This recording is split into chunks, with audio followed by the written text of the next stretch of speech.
Good day to Dr. Tanuja and Ms. Himalata. My name is Joon Hao from the Bachelor of Computer Science.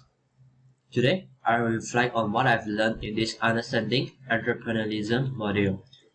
As a computer science student, I realized that being an entrepreneur is challenging yet dissatisfying. Commonly, most people would think that being an entrepreneur is the same as being a businessman. However, it is not always the case. To simplify the differences, I've came up with an analogy.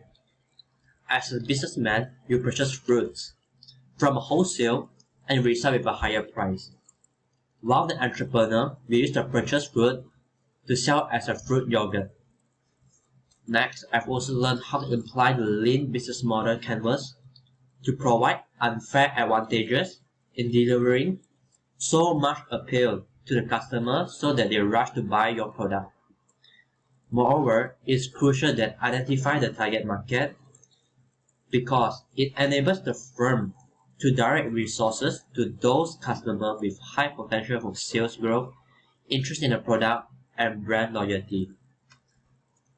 One of my successes is that each of us in our team is so eager to present the best business idea, where we will brainstorm for days so that everyone is satisfied with our business idea. One of the failures is that we have faced arguments and conflicts when deciding the business idea. This because not everyone has the same perception. Each of us has our own unique idea of like different business.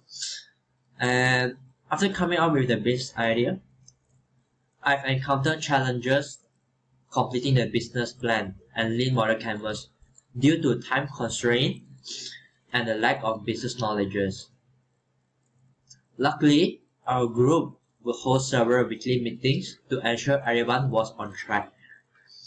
And finally, I've acknowledged that have a good adaptability and communication skills is a must for being a successful entrepreneur. I'm grateful that I've developed many entrepreneur competencies such as opportunity seeking, demand for efficiency, quality, which will help me do well in my future. Thank you, and that's the end of my presentation.